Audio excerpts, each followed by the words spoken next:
Just one thing I want to say about Triple R is that it brought out the child in me. See, child in me, I don't mean by that as in children's film, because a children and child is different in the context of what I'm talking about. See, a child, I think, will feel a thrill which is kind of not, not inhibited somewhere. When you're intelligent, when you think you're sensible, when you want rationality, you almost feel adult. You will lose something in your life, you lose something to enjoy purely for what it's intended to be, what it is. So, I'm actually, honestly, Rajamouli, I'm running out of my words. This is the first time probably this is doing to me, something like this happened.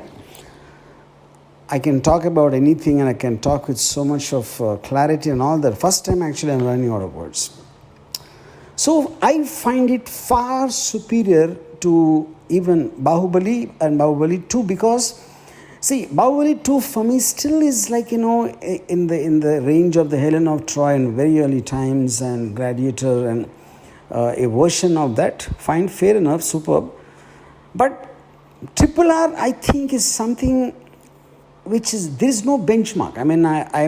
When I saw the trailer, honestly, I felt it just is looking, it is going on the border of being little fake, and maybe the tiger shot and all that, though visually it is stunning. I just felt the advantage of Bahubali, where there's a period film and you can take a lot of things, but this set in somewhere in the 20s or 30s, in more contemporary times. I just had this gut feeling something can go wrong, but how wrong am I, in the whole context? I really didn't matter to me whether this is set in the in certain freedom struggle of whatever those characters are.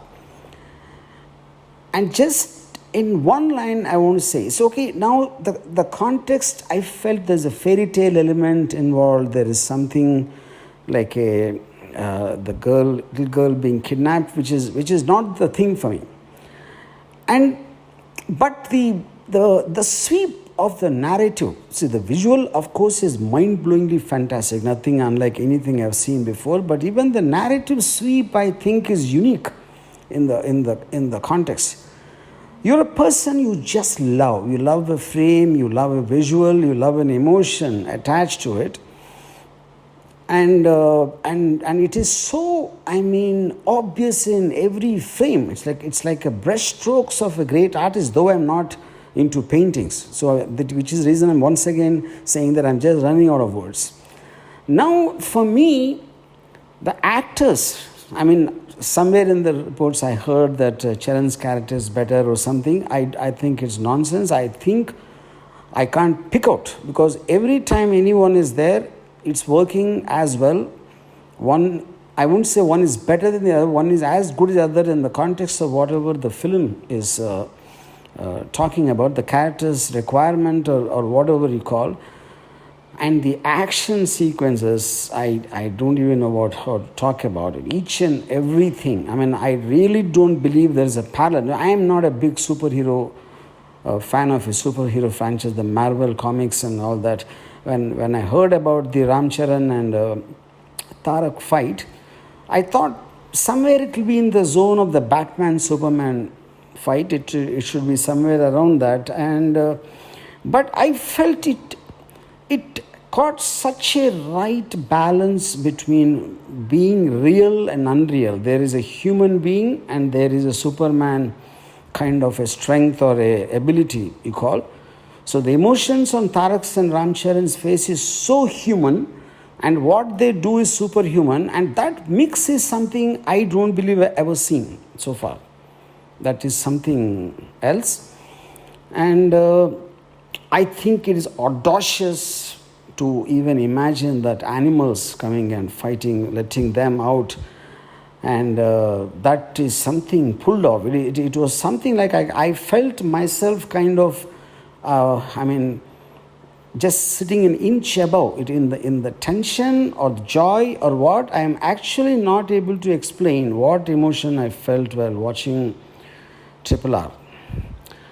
And and so I mean I can go on and on and on and on. I don't know where to stop, but it is an experience of a lifetime. I would call it, and I would find it far superior to any of the Marvel films because it is creating its own exoticness, it's creating its own ambience, creating its own atmosphere, which is something I actually felt like I don't remember in the last 30, 40 years me enjoying like a child. It just I became a child when I was watching. And like a very beginning of this voice note, I already said, child and children are different. They're two different points. And lastly, just want to tell you this, Rajamouli, you are a wealth not of Telugu industry, not of Indian industry. You are a wealth of the audience, You're born for the audience, and me and many millions and millions of people. I think we are so glad that someone like you have come upon this earth to have a dream, to dare to dream, to have the passion and the patience to make it realize, and coming on the silver screen and subjecting us to this, again I'm out of my words. This is a treat of a lifetime. I just love you for this.